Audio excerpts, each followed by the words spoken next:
So when you say to somebody like, I have 20 firearms that are all legally stored in my basement and thousands of rounds of ammunition, they're going like, wow. And boom, we are live. What's up, everybody? Couple Casuals Podcast. I'm your host, Stefano. Guys, we got a good one for you guys today. My guest today is a proud Canadian. He has a passion for firearms, outdoors, and adventure. And he runs 2 YouTube channels, The Big City Escape and Mud Monkey ATVs. In today's conversation, we'll be discussing firearms, self-defense, and this great country of Canada. So with that being said, I want to welcome Chris to the podcast. Thanks, buddy. That was quite the intro. Thank you for sir. that. Yeah, great. That's how we do it here on Couple Casuals awesome, Podcast, man. Yeah, well, thanks for having me. 100%, man. Thank you for coming on. You just gave me a couple gifts. They're fucking awesome. I'll definitely be showing you guys that, and I'll drop maybe some of the links to the merch that you got and all your channels in the bio and everything. But man, I think this conversation is gonna be really good for the Canadians at this time right now. Like we were talking a little bit before pod. So much happening in Canada right now. Yeah. A lot of shit is going on, so I want to pick your brain on that. We'll talk about firearms. We'll talk about this great country of Canada, some of the concerns that we have. I want to talk about firearms specifically with licensing and some interesting things I want to pick your brain on. So we're going to get into some good stuff, man. But before we do, I want to start with you, bro. I think you represent a lot of markers what it means to be a good old boy in Canada. You know what I mean? Yeah, for sure. The good old Canadian boy. Yeah. You like firearms, you like shooting guns, yeah. You like the outdoors, you like adventures. Yeah. So I guess where I want to start is, firstly, did you grow up in Toronto? Where did you grow up? No, so I grew up in Brampton, actually. Did you? Yeah. In a fun time, though. Like back then, Brampton was not what it is today. Really? Yeah, much, much different. And so you were born in what? How old are you? I was born in 88, so I'm 37 this year. Yeah. My math serves me right, yeah. So then your Brampton was not like that back then. That's as a consequence of some things that have been going on with immigration and stuff like that. But. Sure, yeah, absolutely. But I mean, it was always like kind of a rougher city to grow up in, right? Like, a lot of like, we'll call them negative influences around everyone. We grew up in like a small townhouse community that had like a lot of like troubled folks in it, right? And me being like just a young little ripper, and everybody was older and into all kinds of like kind of nasty shit. Like inherently, that's the way I developed as a young man, right? So in any event, not much like love for the outdoors. It was more like the street crap, right? Yeah, I was going to say, you came from Holly Landing. Quite the difference. Yeah. From Brampton. And I think that's most people's goal. When they grow up in kind of like a crap, neighborhood for say, you want to kind of get away from it as you get older. And once you have your own living and you're earning your own money, you're like, well, I'm going to get away from this crap. But it was fun to grow up in that for that time in your life. You learn a lot of lessons and develop some street smarts and so forth. But in any event, I grew up in Brampton,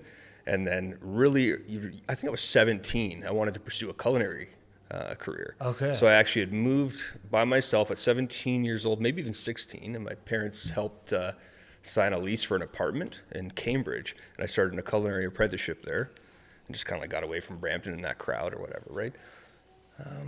Just like through life's revolving doors, ended up meeting my wife, and said, I kind of want to get out of the city. Like, it's congested and a lot of things that we don't love. Yeah. And then I brought you back here today to do this pod. Yeah, for sure. Right? Yeah, I get like PTSD coming into the city. That's what I was going to say. I totally agree, man.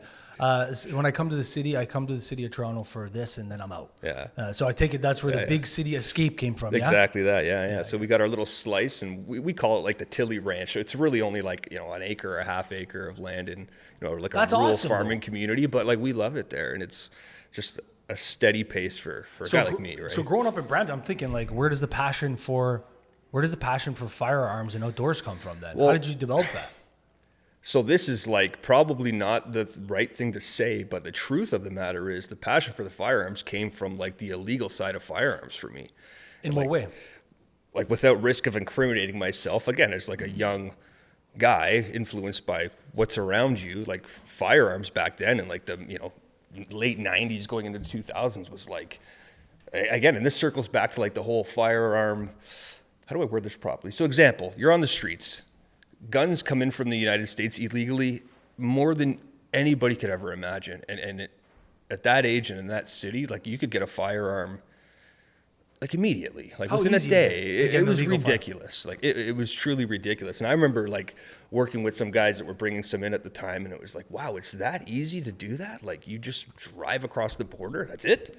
And that's what it is. So in any event, like I've always kind of been interested in firearms. In the movies, of course, they glorify, like John Wick and like, Bruce Willis and Die Hard, right? So that was cool. And then my father as well, he was really into like guns in the outdoors. So we'd always be shooting as a kid, like target sports type of thing. So I've always had just like most boys, I think, like guns are cool, like you know what I mean, in that way. So yeah, then I just developed a passion for wanting to do things, correctly. Like let's go get a licensed firearm and be a responsible firearm owner.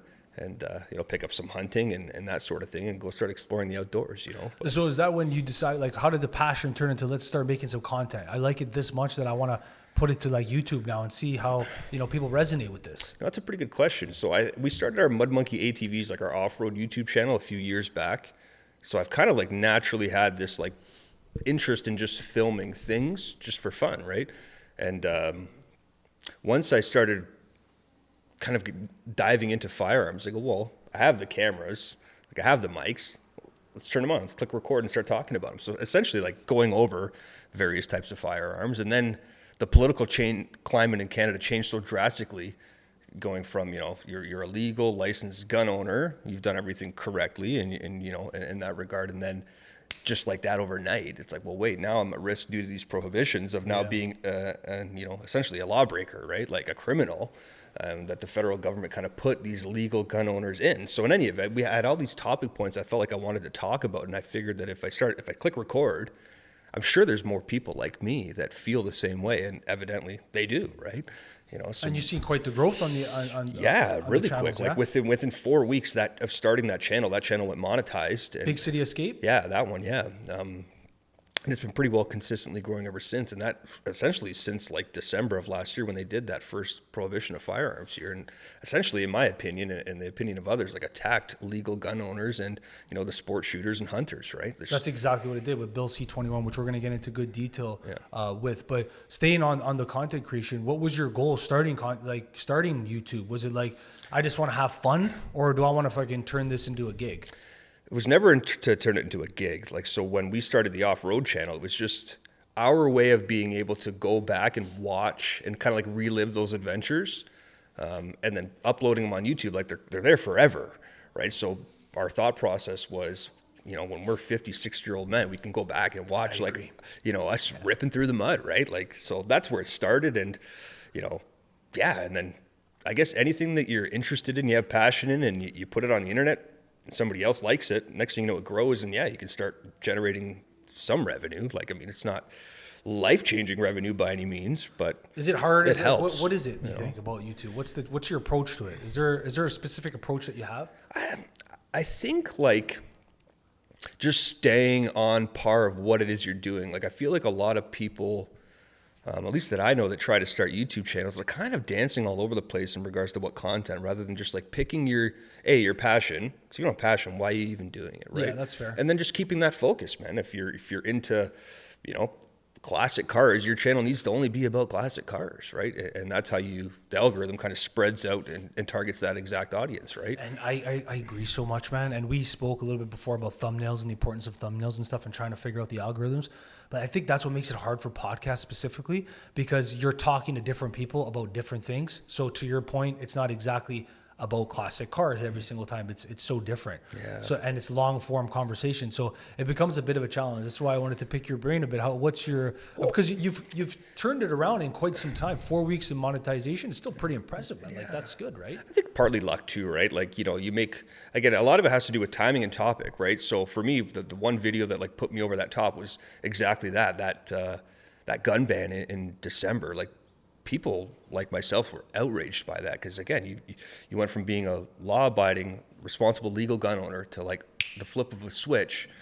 Now you can't use any of these firearms; they have to be stored. You can't sell them. You can't do anything. And essentially, the government's talking about forcing you to sell them to them or whatever. Yeah, buyback program. Right? Anyways, but I think for podcasting, that's unique is that in today's fast-moving climate, especially when it comes to social media, like everything's so fast and attention spans of people are like very small. But I think in that way, a lot of people also crave long form, genuine conversations, right? And I listen to podcasts every night before going to bed, because I just enjoy hearing people speak freely. Like, there's no fluff. People are just shooting the shit, for lack of better words. And that's admirable and enjoyable to watch and listen to, right? So And what's interesting for you is you have a lot of cool, interesting guests, and that, as a podcast host, you're very likable, and that's why people tend to tune into your channel. And if you have a guy that's a martial art expert, well, those people are going to tune in. And if people are into firearms, they may click this video, right? So I think you have a great thing going on, and I love that long form conversation. I think is pretty appealing to a lot of people. I agree. No, I think especially in today's climate with the mainstream media and like these alternative sources of news and input, like you're getting a curated version of what you're going to hear from the mainstream media. But then when you have a conversation that's authentic, as long as we maintain our freedom of speech in this country, we'll be able to discuss whatever we want and have doctors on, have these people without without fear of censorship. Yeah, that's absolutely right.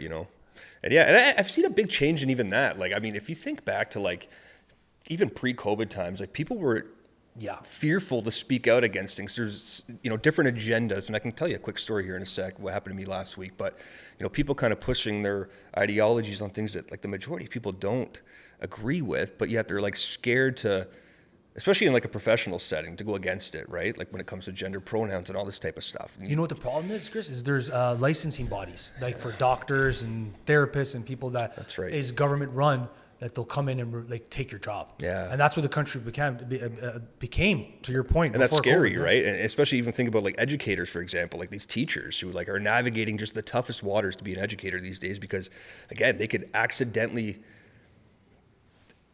they can misgender. And I'm just using that as an example. Yeah, it's an easy example. I understand. Because that is the easiest thing to like naturally refer to a man or a woman or a boy or a girl. Like that's and they could be held legally accountable. And then next thing you know, they could be in the hot seat, right? And that. So yeah, a lot of people were scared to like say how they feel for a very long time, especially going through COVID. And I think now, more than ever, people are kind of like, what? Enough of this crap, man. Like, I'm not scared to speak up against what for what I believe in and whatnot. And if you disagree, that's totally fine. That's what a healthy conversation is about, right? Like, you know what, man? I agree. I think the pendulum is swinging, and I have to attribute that a lot to the change that happened in the United States with Donald Trump taking office. Like, say what you want about him now with the tariffs, etc. But it was pivotal for the country's shift towards more common sense. I think.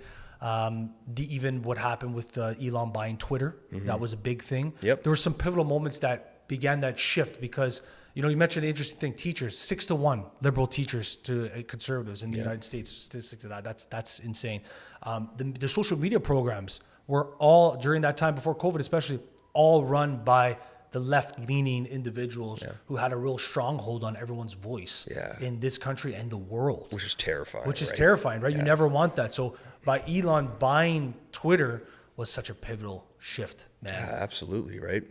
It was crazy when you think about it. It was a big shift. But you were going to tell me a story. I want to hear what happened with the situation. So in any event, we decided to launch a web shop, just like outdoor apparel for like average Joes like us that enjoy the outdoors, some Target sports or what have you, right? But anyways, we have one collection that we refer to as woke culture rejects.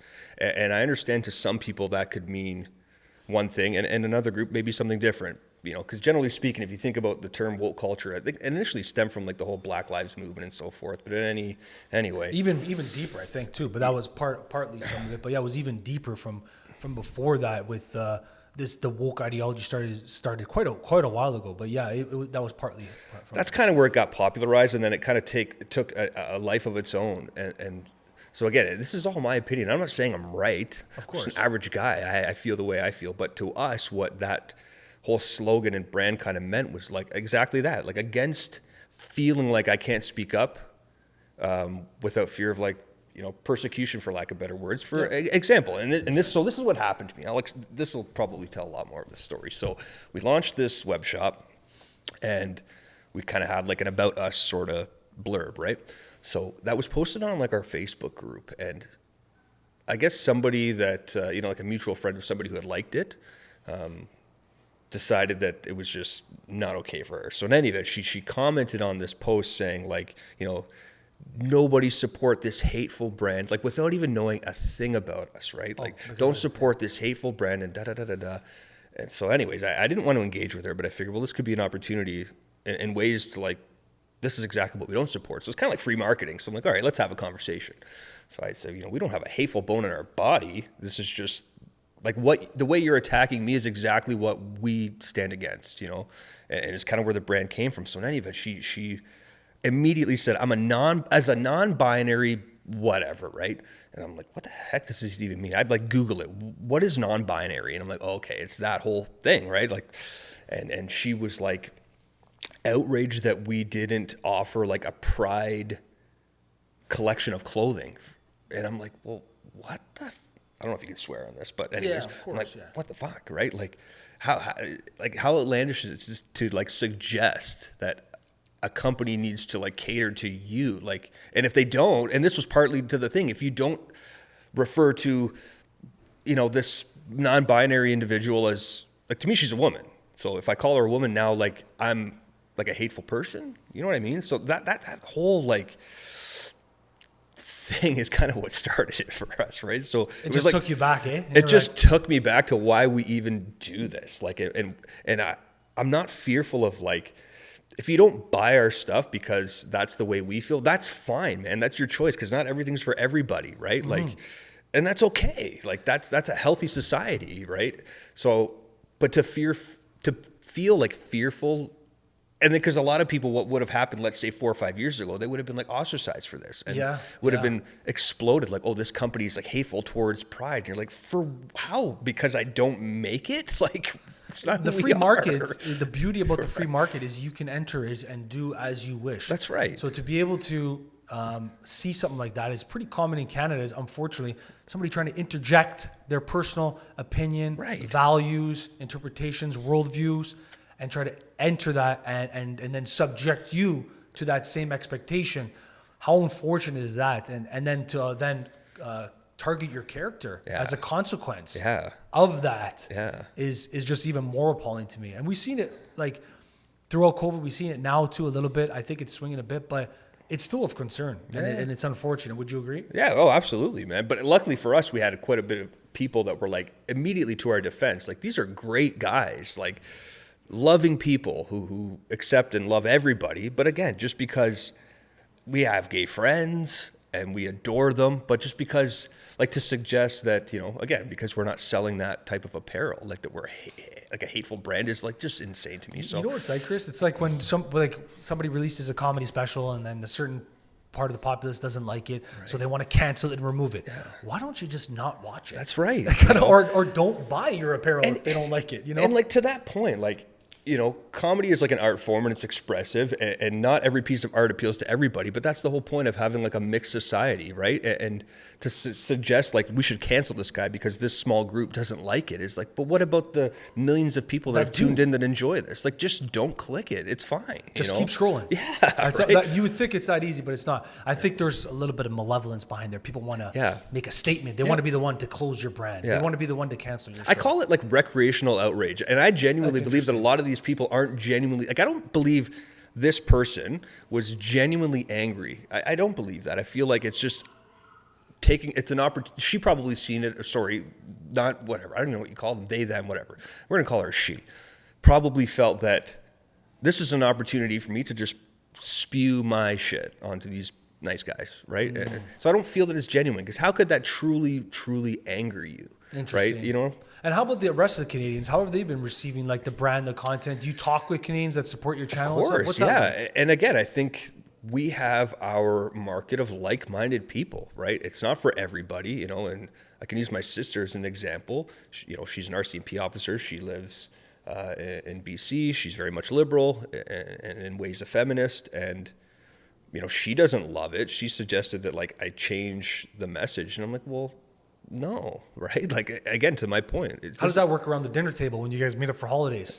I mean, I try not to, right? Yeah, but I know. The thing with my sister, and this is where I've always appreciated the way she approaches those type of conversations, is that she's she's super educated, she's super smart, but she's open to listening. She's reasonable. She's very reasonable. I think in a lot of ways, she'll educate me and things, because she's smarter than me. And if I make a comment about something, she's quick to correct me and then explain why, so I always appreciated that. But of course we don't agree on everything. Yeah. And that's fundamentally the whole point of society. You don't have to agree with everybody, but you can still respect and get along, right? That's how we learn, brother. That's the importance of freedom of speech. We got to be able to have conversation. Of course. You might say something that I can learn from, and I might say something that you can learn from, etc. Absolutely. But the rest of the Canadians, like, connecting with you on a different level, are they sharing the same sentiment with like the concerns for the country and everything like that? Yeah. Of course, right? Especially again for us being so. I never was interested in politics prior to being a firearm owner. It was one of those things that I felt like would, affect my happiness overall, because I politics are what they are, right? Takes a lot of energy. It takes a lot of energy out of you, especially if you start diving into it. So in any event, what happened was, as soon as you become a firearm owner in this country, you are inherently into politics, and especially when something's so drastic, like these bills get rolled out overnight, and you're like, whoa, I'm like potentially going to be put in a position where I'm going to have to make a decision. Am I going to, example, waiting for the election, which we were under the impression before that was going to probably change hands and be a conservative government. And Pierre Poilievre made his points about, bringing common sense to even gun regulation here in the country. It's like, okay, so what do you do then? In my position, do I hold on to these firearms that are now overnight prohibited and wait for hopefully a conservative government to move in and essentially revert all this nonsense, which in theory would make you, between now and then, would make you a criminal. Yeah, in because ways, you're harboring illegal firearms. Right, because you're essentially non-compliant to your firearms. So that's just a tough position to be put in, right? And that's scary that there's no, especially here in Canada, we don't have a clear-cut firearm regulation metric. We don't. Again, overnight they just decided, because this 22 caliber rifle looks a certain way, not of what this gun does, because it looks a certain way, it's scary, we got to ban this thing. And they went as far as to say these are weapons of war, which anybody who knows the thing about who's into firearms, this is not a war weapon.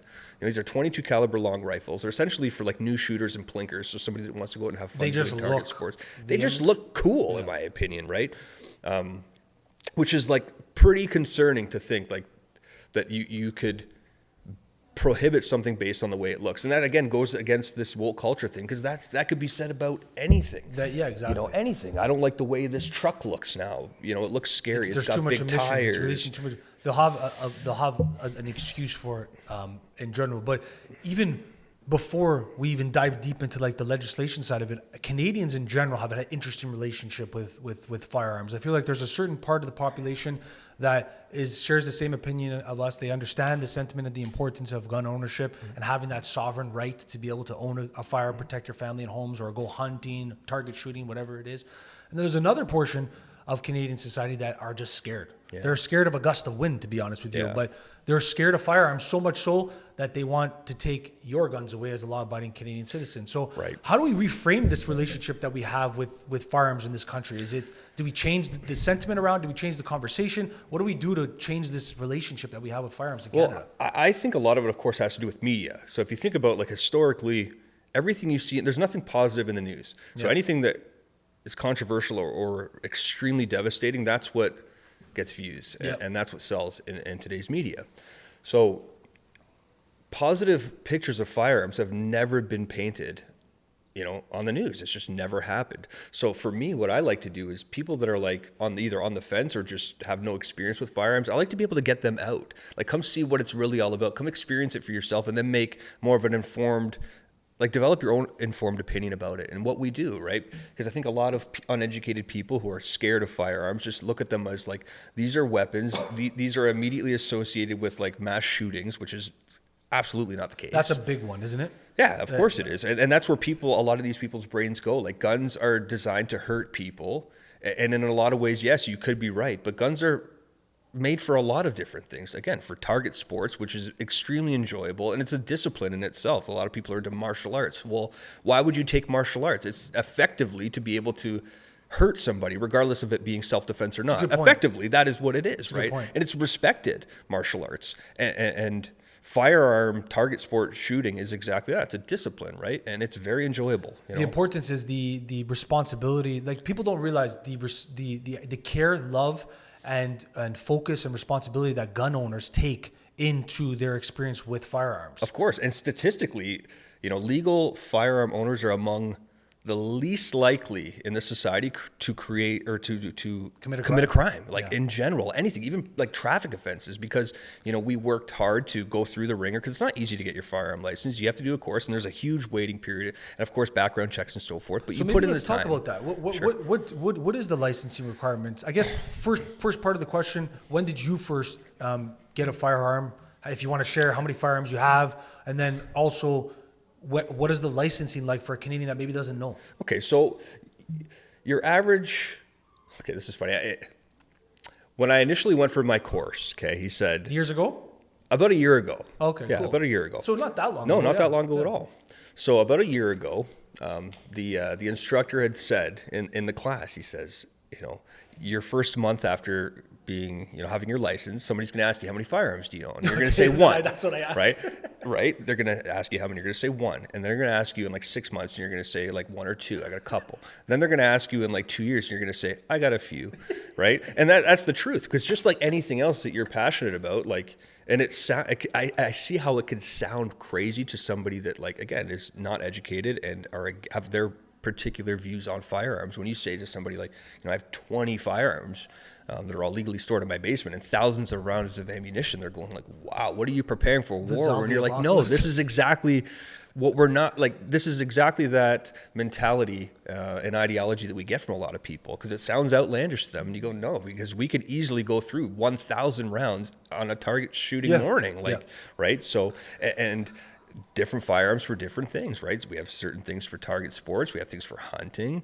We have things I call them fun guns. But again, just going out and plinking, having fun, right? Or even competitive shooting. So there's like a firearm for everything. And then you collect them as well, right? Certain things are historic and have like historic value and meaning. So you want to collect a cool piece, just no different than you'd want to collect, an old hockey card or an old car or whatever. Yeah, right? and in such a responsible manner. That's what people really need to understand. Like, oh my God, gun owner. Yeah. Guys, they're amongst the most responsible people. They're the people you want to have guns, not the criminals that are actually committing the crimes with them. Of course. But speaking on licensing, just what for a Canadian, simply put, how do they get a gun license? So in short, essentially the way it would go is that you would go take your firearm safety course, which is offered in many places all around the country. And you can get your non-restricted and your restricted. Restricted referring to, for argument's sake, like handguns, which are now prohibited anyways, different story. Could you even, that would be my I don't question. even think you could go get your restricted firearms license right now. Or you probably could, but you wouldn't be able to buy a single firearm that's licensed under that category. Manny actually just got his gun license. Yeah, I know. And I think he got non-restricted and restricted. So to that point, I think you could still get it. Yeah, you could probably still get it. But again, and for me, for example, like I have no desire to have, as much as I have my RPAL, they call it, right, your restricted firearms license as well. I have no desire to go own any of those firearms because they just don't sing to me. I don't love pistols. I don't think there's way funner things to go out and target shoot with. As well as when you get into restricted firearms, you have to, in this country, you have to request for transport. So example, if I have a handgun and I have my restricted license and I want to go to a range to go shoot it, I have to essentially apply for permission to transport it from my home to the target, like the shooting range. And how long can that take? Well, essentially they would approve it pretty quickly. So likely you could go shoot the next day or what have you. But the point is, like, I don't want to have to be able to ask permission from anybody. Like weird, I'm an adult, I'm responsible, and this is a free country, and I'm not wanting to ask you permission. Like to me, that sounds outlandish. One man asking another man for permission. That's kind of weird. It's wild. So at any event, I haven't purchased any restricted firearms because I'm just not into it. But I wanted to get the license. So you just have it, right? So now non-restricted, that typically would refer to shotguns, long arms, semi-automatic rifles, and so forth, right? Which to me appeals to me because again, I can use a shotgun for hunting or target sports. I got my little 22s for fun, and you have some larger caliber semi-automatic guns again for fun, right? Target sports. So your average person would go, they would go write their test, and assuming they pass, I think mine was about 8 weeks later, I received in the mail the certificate saying that I passed and I had taken my safety course. From there, you have to go apply online with the RCMP. And of course, there's a process and due process there as well. So they do, criminal background checks, and you need X amount of references and so forth, right? And then it's all discretionary at that point for them, right? So if you do have a criminal record, chances are you're not going to get a firearm. no, unless it was something acquitted, like a non-violent charge that was ultimately acquitted, right? Maybe like I don't know, let's use like a domestic dispute, for example, that happened many years ago that was acquitted. In that regard, you would probably still get it, but again, it's discretionary. And every individual, they look at every individual and make their own judgment call. Like, does he have, a history of mental health issues, or is there like a pattern in his youth with like, petty crime and that sort of thing, right? So ultimately, I think after that, the initial 8-week waiting of getting my certificate, now applying online through reference checks and so forth, I think the whole process took about 5 months. Yeah. So, which is great. And I support that, and I love that, because I think a lot of gun violence that happens, especially in the United States, is like crimes of passion. People are angry, right? Like, I'm going to go get a gun and react out of like irrational thought might process. Be stupid questions, but do they need require a gun license, or can they just? Well, why do I hear you can show up to a shop? Well, different states, it's all like regulatory towards whatever state you're in, right? So I think a state like Texas, for example, like I think anybody can essentially go buy a gun. Again, as long as you're not a criminal, that's the majority of it. In other states, like you can't even buy guns, So it's not like people often think like if you live in the United States, like you can just go buy a gun because you're American. There's still a process involved. But again, nothing like how it is in Canada, which I really admire the way that and I think Canada's done essentially everything right up until, a couple of years ago with the way we've dealt with firearms and how, they've positioned themselves to essentially mitigate risk, right? You're not trying to put firearms into the hands of people that are not going to be responsible, right? So they did a great job with that. So you agree, the licensing body, you think that's appropriate? Absolutely, I do. And to be honest, and this is probably unpopular to a lot of people even that watch my channel, like I think they could probably even tighten that up a bit. Like, why not? Make people have to jump through hoops to get it. But the thing is, once they work hard and they get it, now you have to protect them in the fact that they've done it and they're law-abiding, responsible gun owners. So to me, it's like if it was a year process, I would still do it. And if people pull out halfway, this is too much work or what have you, then they should never be a firearm owner to begin with. And how much government involvement, like you mentioned about the non-restricted, right? There's we have to apply to transport and stuff. So this is the beauty of non-restricted. You don't have to apply to transport. For the restricted. For restricted, you have to apply for it. But how much government involvement outside of that for just in general? Like, do they check in on you? Do they see if you buy more weapons? Are they what's that? Does that look? So with restricted firearms, I believe that every time you purchase a firearm, they can essentially see that what you've bought, right? So they can see, Chris owns a 9mm, Glock, let's say, right? But now with non-restricted, it's not like that. They just see, a registration go onto your file. They don't know which firearm you bought, which is fine because you don't want the government to have to invest so many resources to be like, Chris has a 22 this or a 7.62 this. Like, for what? That Chris may own there's 5 firearms that are legally registered in Chris's name, but you don't need to know what they are. So there's no check-in or anything? No, I've never had anything, or I've never even heard of anything like that before. Again, and this is the thing also I'd like to point out. When you're a firearm owner here in Canada, you essentially go through a criminal background check daily. It's automated.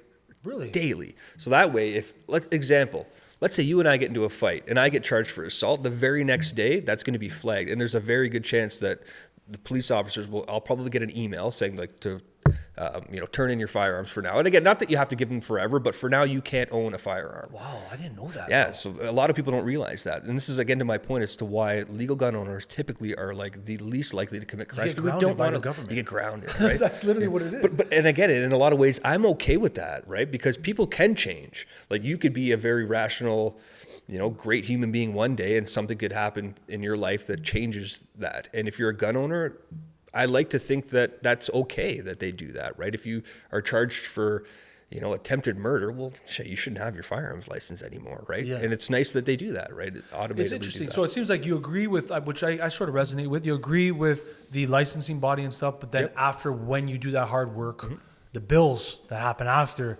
that the Liberals sort of put in is where it sort of stops. So maybe that's what we'll talk about now. So to me and millions of firearm owners, again, it's just completely unjust and it feels like an attack on us, right? Because again, we've done everything right. Yes. And we continue to do everything right. And just like that, through like essentially Like there's no vote, right? You know what I mean? It just happens. It just through like happens. third-party agencies. They claim to be, you know, they say they consult with experts and so forth. And it's just like at the blink of an eye, they go, we're going to take these away from you. And that's where I have a problem. Yes, and that's sort of, let's dive into that now. Let's dive into that deeper, because there was a situation that happened in the United States. I think there was a mass shooting, and Trudeau and the Liberal government that Carney supported, they put through, I think Bill C-21 already existed. They might have made some changes to it, but Bill C-21 essentially was put through by the Liberals to expand. It's a government oversight for their gun laws, and they expanded more red flag laws.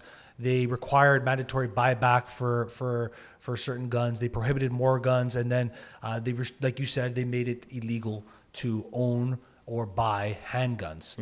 And the unfortunate part, like you alluded to earlier, is they went after the legal, tax-paying Canadian citizen. Yeah, unbelievable. When the overwhelming majority of crimes committed with firearms are committed by illegal gun owners, aka criminals. Yeah. Coming from the United States. Yeah, exactly. Which is insane, right? So you look at that and you go, okay, in one hand, you got the Liberals putting through weak bail rules and legislation laws like Bill C-75 and Bill C-5, repealing mandatory jail time and making it very easy for criminals to get in and out of jails. And then they're actually strengthening and making it more strict to penalize the legal gun tax-paying Canadian citizen. Yeah. How does that work? How do you interpret this, man? What's going on with that? I won't even try, because again, you can't, right? Like you can't try to like decipher logic that doesn't exist, right? That's the end of the day. It's like that old saying, you can't argue it's stupid, because you can't. You'll never win, right? So, and again, like I think people watching even now that aren't educated, and it just sounds silly because it is silly. When you lay it out like that, when you think, because I'm thinking about, okay, I want to talk to you about Bill C-21 because it's a very interesting bill, and how the Liberals really went after law-abiding Canadian citizens. And then I'm like, but the crime is high. Yeah. And the people committing the crimes with the firearms are the ones who are getting firearms illegally. Yeah. So I'm like, I gotta ask Chris. I'm like, what do you like? What do you take of this, and why do you think they're doing it? Are they going after are they using it as an excuse to take your guns away? That's just simply put. That's the way that I think a lot of people, including myself, would feel, because again, there's no logic to it, and I don't like, with risk of sounding like a little bit of a conspiracy theorist. Like if you look at like history, for example, any government that has like tried to de-arm their civilians, what has it led to? Right. Yeah. So this is exactly my point as to why it's like unsettling. It's like, because there's no logic as to why. There's no crime rate or statistics that suggest that, you know, this is actually a problem. We need to do something as a government. So what else could it be?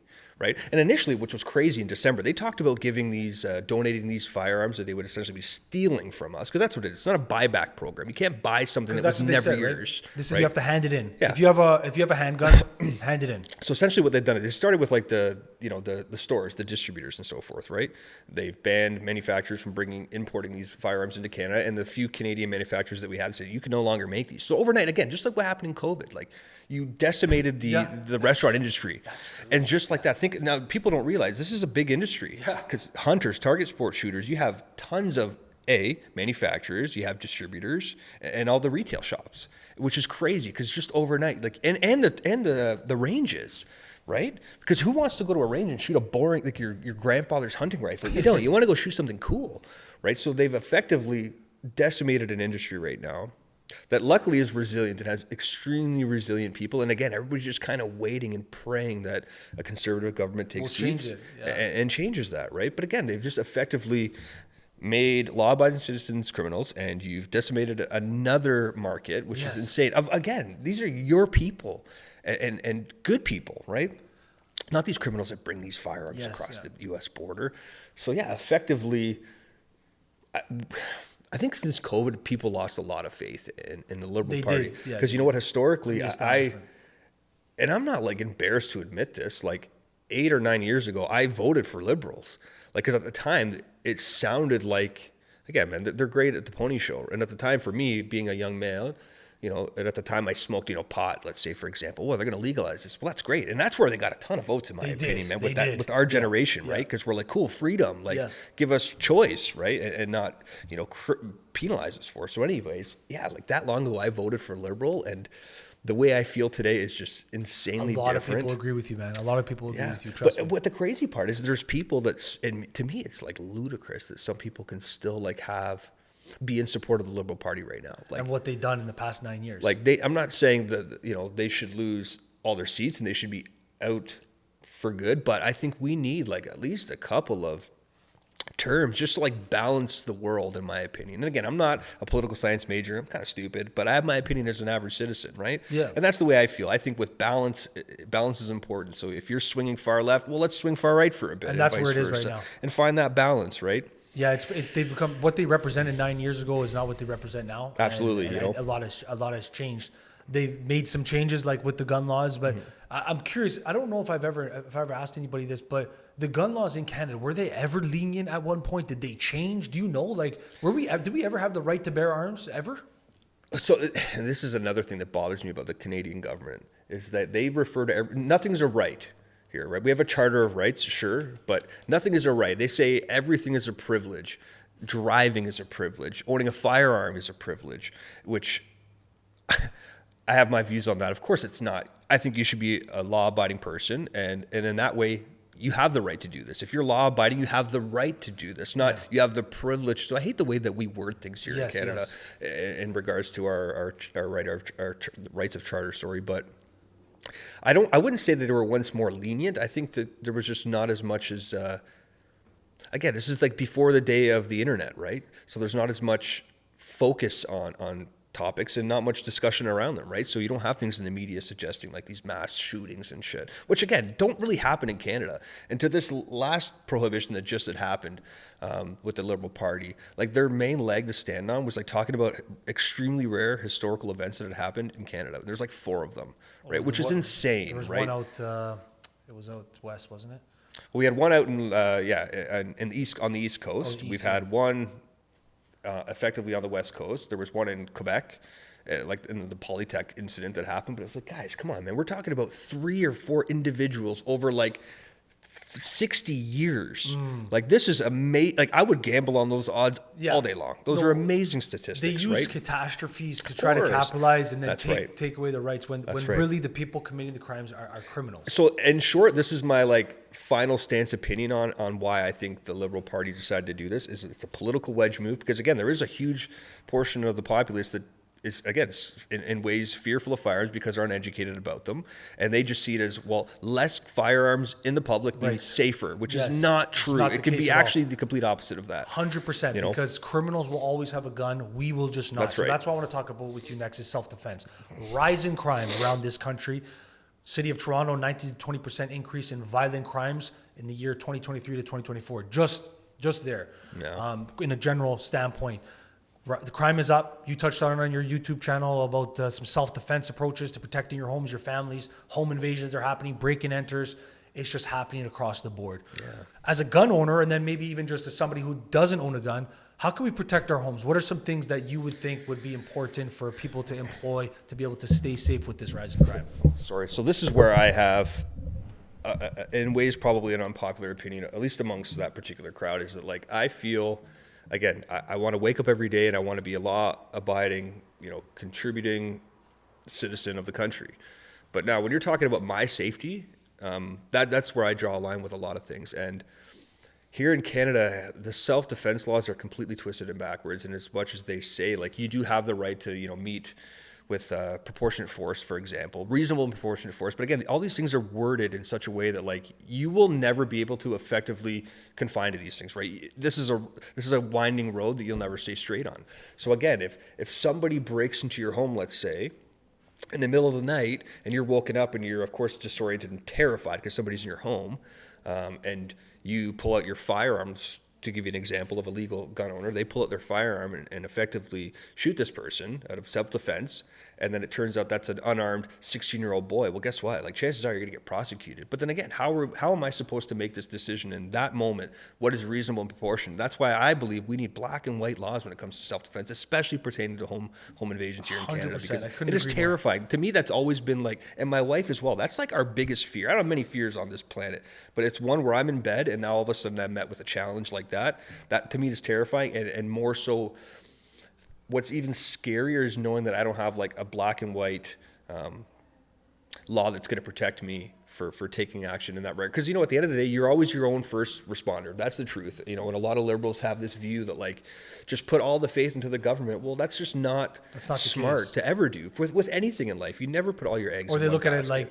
that person is committing that crime for a reason. Maybe they need it. It's absolute bullshit. And it's to your point earlier about being woke. That's what that woke mentality is. I agree. Is finding this virtue or this elusive way of wording it that justifies this bad behavior. Yeah. I couldn't agree more. My house is rammed with cameras. Yeah. And I'm very much tapped into the self-defense community and just what's happening with the home invasion and stuff too. And I think about that too. I am on it all the time because it's something I'm fearful of. I want to protect my family and my home. Yeah. And in this country, we don't have the right to do that. Black and white laws is what we need. And I'm hoping that a conservative government's going to usher that in because we need to know that. I don't really understand that. And I challenge anybody to explain to me, how can you justify, if somebody comes to your house in a freaking covered face, all black, and breaks into your home with force like they're doing now, and they most of the time are entering, sometimes are entering with weapons. Yeah. Why don't we should be able to literally, if you're a gun owner, you should be able to use your gun to protect your home. Done. Those guys are done. Eliminated. Yeah. How is that like? What's the justification for that? They're breaking into your home, guys. Yeah. Your family's there. You could have small children, your dog, they could get everybody, your whole home. You should be able to protect your home with your firearms, and you should be able to do it legally. Yeah. And what's scary about it, and I've heard this like kind of counter argument, well, it's like, you don't know if they're coming in to harm you. And it's like, well, hold a second. If somebody breaks into your home in the middle of the day and nobody's home, I would agree. They're not there to hurt you. They're here to steal your shit. But still, if somebody comes into your home in the middle of the night knowing that you're home, come on. 2 o'clock. You're going to meet resistance. So your intent is to not only rob us, it is to harm in one regard or another, right? Yes. And that is terrifying to me. The self-defense laws, to kind of piggyback off what you were saying, in Canada, it requires to use reasonable force in accordance to what that person is presenting. Of course. So if they have a bat, you could use a bat. You can one up them, essentially. You can one up them? Is that what it is? Okay, essentially, for layman's terms, they say you can one up them, right? Okay, fair enough. But imagine that. So let's run through that scenario for Canadians now. You're sleeping. Boom, boom, boom. Somebody breaks into your house, which is happening all over Toronto. This is happening all over the place right now. Boom, boom, boom. A bunch of kids run in and they have weapons or they don't have weapons. And you come down and you got to go, okay, what does he have? He has this. He has just 1 second, criminal that's entering my house abruptly in the middle of the night. And I just woke up. Let me see what you have so I can meet you in accordance to protect my house and family. It's the dumbest thing ever. We should be able to protect our homes. We should be able to do it legally. Yeah, I absolutely agree. I'm so upset about this. Yeah. And I'm hoping that with this big political shift that we're anticipating or we hope for, they're going to usher in some change. I hope so. Yeah. I'm never an advocate for violence. And this is where like my opinion sometimes gets a little like distorted. So example, like my opinion, I don't believe that I should be able to, let's say, shoot somebody that's on my driveway stealing my car. I don't believe that, in my opinion, that wouldn't be reasonable and proportionate force. If somebody's in my car and I see it on camera and I run out with a shotgun and shoot that guy. Yeah, I understand. That, to me, that's murder, right? And just as well, like, if somebody's breaking into your shed, let's say in the middle of the night, no, you're not. Your life's not at risk. I think that, like, something to the effect of a castle doctrine, with the exception of personal property, because to me, I don't think personal property will ever be comparable to a human life. Regardless, I get it. We don't want our shit stolen, but it's insured. And I don't think anybody should ever lose a life over a possession. Mm-hmm. But where I draw the hard line is like if you break, it's always home invasion. If you come into my house in the middle of the night, that's crazy. To me, that's black and white. And you know what? And you can't even incriminate yourself, because funny enough, like, this can be used, God forbid a scenario like that ever happened. This podcast can be used against a guy like me in court, saying like he had like a premeditated, thought of what he was going to do in this scenario, which is terrifying, right? That's interesting. Yeah. But why is this, and maybe this is where we could talk about politics, why are we on the side of criminals so much I don't know. in this country? You would have to think, like, look around, guys. The rise in crime is up. It's been up tremendously. Everybody knows somebody who's been affected by crime in some way, shape, or form in the past 9 years. And then you raise a good point. Something like this conversation could be used to incriminate you when you're just responding to the rise of crime. So you're preemptively thinking about a possible scenario that could occur. Of course, yeah. It's ludicrous, right? It's crazy. But that's the reality. And that's what's terrifying to me. Not so much like, of course, that scenario would be extremely terrifying. Devastating. But then after the fact, like that guy that happened, the scenario in Milton. It happened in Milton, but he got off, right? Well, do you know sure. about that story? Yeah, of course I do. So I just to keep it short for the people listening. So essentially, a legal gun owner, I think he was about 22 years old, living in Milton, Ontario, was at home with his, we'll say elderly mother. She was a little on the older side. 3 armed intruders broke into his house in the middle of the night. 2 of them were armed, but three men. This guy the homeowner was able to get to his legally obtained and stored firearm and effectively defended himself and his mother, shooting and killing one of these guys, okay? So police showing up on site immediately, because again, and I feel bad for the police because they want the courts to sort it out, because it's a tough thing, right? Like, I have to arrest this guy. He just shot somebody, whether it's self-defense or not, but I don't want that on me and just let him go. I'm going to bring him in and let the courts deal with it. So anyways, this poor guy, imagine how traumatized he was at 22 years old, having to shoot and kill somebody in his house in the middle of the night, to effectively go to jail. Like, you're in jail awaiting trial.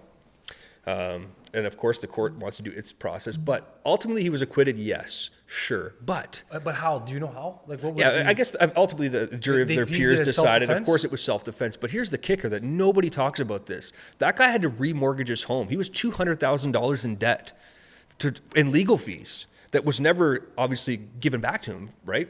So like, dude, you just went through probably the most traumatizing thing that you'll ever go through in your life, having to kill somebody, because nobody wants to kill somebody. I don't care what you say. And even if somebody broke into my home in that scenario, I guarantee you after the fact, a year, whatever later, I'll think about that. Of course. And it'll affect me, because that's a human being regardless, right? Yeah. I'd be frustrated with them. Like, how dare you make me have to do this to you? So anyways, this poor guy, $200,000 in legal fees. They had to remortgage their home just to be able to float those fees. And ultimately, you're in jail for 3 months awaiting trial. So it's like, dude, you've been double traumatized, and you've been a victim of our federal government's judicial system, which is insane to me. I really, oh man, Chris, incredible, thank you for right? sharing that. That's mind-boggling. Yeah, and that was my sister's defense. She said, well, ultimately a court will likely deem you, like, acquit you of these charges. I go, yeah, but at what cost now, right? And they say the average Canadian household can't absorb an unforeseen expense of $500 a month. These poor people got $200,000 in legal fees for something they didn't even want. For something they didn't ask Somebody for. showed up to their home. That's right. To commit a crime, and they protected their home legally with a legal firearm, and it cost them $200,000. Insane, right? Hopefully, people crowdsource that money and give them some GoFundMe, which I think there was I think there was some campaigning around it. I think some and I people really hope helped them there out. was, because that's important, man. Because you look at something like that and you go, "What the hell is wrong with our country?" And I really hope. Are you confident that the Conservative Party can usher in change? Has Pierre talked? I don't know if I've ever seen him talk about like gun law change or altering some sort of these bills, repealing maybe Bill C-21. Have you seen? Yeah, so he did have a discussion. He was out somewhere, I think in Manitoba, and he had talked openly about essentially addressing like the hunter community. But he did make a good point to say, like, we're going to put some common sense laws in regards to gun regulation here in the country, and he did give like some hinting as to what he believed to be right. We're going to consult with real experts and define real metrics as to not what a weapon looks like, but what it does, right? Or not a weapon, sorry, I shouldn't say it a weapon, what a firearm does versus what it looks like, right? So in that regard, he had made that point, like, you know, all these guns that were just in this prohibition in December, like, again, 22 caliber long rifles that are like 10 round mags. These are not weapons of war. You know, these are like for your kid to go out and shoot in his backyard. You know what I mean? He did say, like, he hinted at the fact that he would revert these and kind of take us back to where we were, and even with handguns, like making those restricted again as well. And so he alluded to that. He alluded to all of it, of course, yeah. So again, and this is where like the average guy like you and me were like, well, it's not like politicians never lie before, right? Like, yeah, you don't know until you know. You don't know until you know, right? And I hope that he's true to that. And as far as I know, he is an outdoorsman himself, so I would like to think in that regard he's probably, you know, honest in that way. But I think we need it. It's important. Like, everything needs to be black and white. You know, what are the metrics? How do we classify guns here in the country? And then that, like, solidified in concrete, doesn't change. This is what it is, you know. So whether this water bottle looks like this, and then the next day it's black, and now it's prohibited because it's black and it looks a little scarier. You know what I mean? Like, it's a water bottle. We need it black needs to be and white laws, black 100%. and white laws. And hopefully Absolutely. there's some changes in the self-defense laws and regulations too, because I know conservatives for sure are going to approach crime differently. Yeah. So I very much urge the Canadian listening to really revise your vote if you've continued to vote Liberal or NDP for the past several years, because they've done a number on this country. What do you take on April 28th, we're going to the polls and the federal polls for the federal government, rather, on April 28th. We'll be going there for an important election. Yeah. What do you make of it? Do you think, do you look at it like a very important election for this I think country?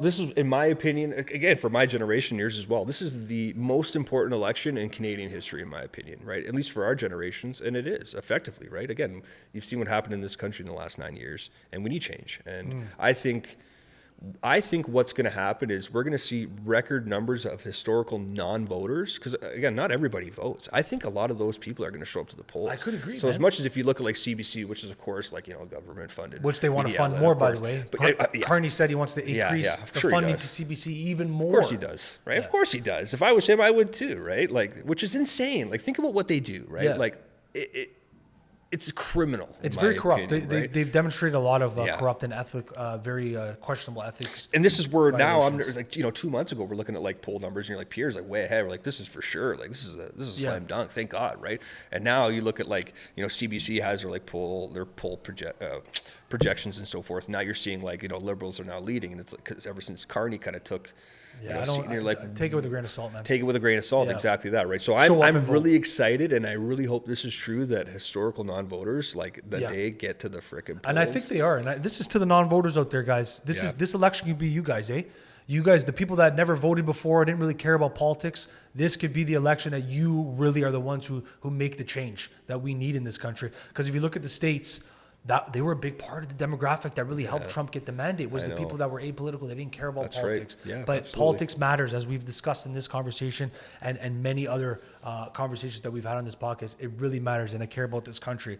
I got a couple more for you, man. What do you think about the future of Canada? I guess with politics, could that shift it, or are you optimistic? Like, what do you think can happen for Canada in the next couple of years?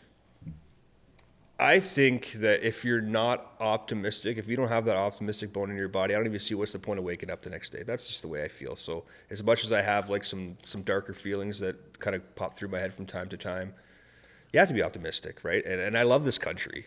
And I couldn't imagine not being Canadian. I really couldn't. And that's what bothered me, that whole, of course, it's for the most part a joke, but, Trump talking about, join the U.S. And it's like, to me, that's so insanely offensive, to suggest, even as a joke, something like that.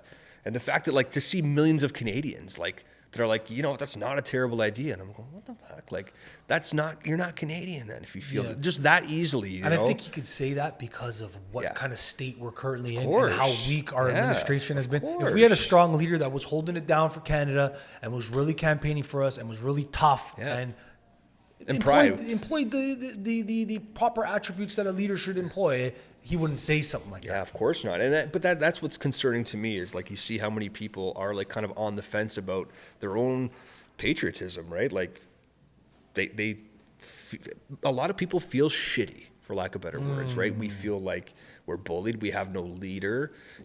Young people can't even afford to buy homes. It feels hopeless for a lot of people. And, for a guy like Trump to dangle like a carrot of potential, freedom and change is appealing to a lot of people. And that's sad in itself. So that's why, again, I think this election is the most important election in Canadian history. And we need change. We need that change. And again, if you're listening at home and you're a Gen X or whatever, you're a young male or woman, and you want to buy a home and you're living in your parents' basement right now, well, guess what? If you vote Liberal, that's not going to change. Because we've already seen the experiment run out, guys. Okay, Carney is one of the same of Trudeau, 83% exact same candidate, and we care about this country of Canada. And speaking on Canada, I've been asking some of my guests, you're a perfect candidate to ask this question. Are you proud to be Canadian? Of course I am, right? And I think that anybody that's not, to me, it's heartbreaking, And then somebody asked me, because I was actually asked this question, and then they asked me why. And I was like, well, what a silly thing to ask somebody, right? Like, you're born in a country that you love. Your family's here. Your friends are here. Your memories, your experiences are all here. It's a beautiful country. That whole sentiment in your heart. And if it doesn't, I don't even think you're fucking human, right? So that like offended me that somebody would ask, like, why? It's like, well, those are the reasons exactly that. This is a beautiful country. I was born here. This is where I was born. This is where my family lives. This is where all of my memories and experiences and how I've evolved as a human being happened here. This is my proud land, and I'm happy to be a Canadian citizen. Yeah, it's our Do I love the Canadian political climate? Absolutely fucking not. But that doesn't mean that I hate Canada. I hate our government right now. for lack of better words, but I love Canada. And again, I'm excited to get to those polls, and hopefully some change happens for us. And that's exactly where it's going to happen, man. And it's well said. These are our stomping grounds, guys. Right. We have to remember that. And we need to reestablish the Canadian pride and get motivated. And politics matters. I know it's annoying, but that the change can happen on April 28th. I'm going to go to the final segment on Couple Casuals Podcast, which I call Salute, to give an opportunity to the guest to end us off with a little cheers, a little salute, a little end off, maybe words of encouragement, just something that's sticking with you, whatever you got. End us off. Oh, good God, put me in the hot seat. Okay. Like I said, get to the polls, guys. This is the most important election in Canadian history. If you love this country and you want to see change in this country, get down to the polls, vote Conservative. I have nothing more to say. You know, and I'm very thankful that you had me on this podcast. It was a lot of fun. I really appreciate that. It's great to hang out with you, and I love being able to shoot the shit with you. So thank you for that, man. We'll continue, man. And big salute to you for the YouTube channels and the efforts that you're putting forth, using your voice. With Big City Escape and the Mud Monkeys TV, enjoying the outdoors and doing your thing. So that's fucking important, man. So pursue those passions, enjoy it, and I hope everybody else does the same. Until next time, I love you guys. Nobody else. Ciao.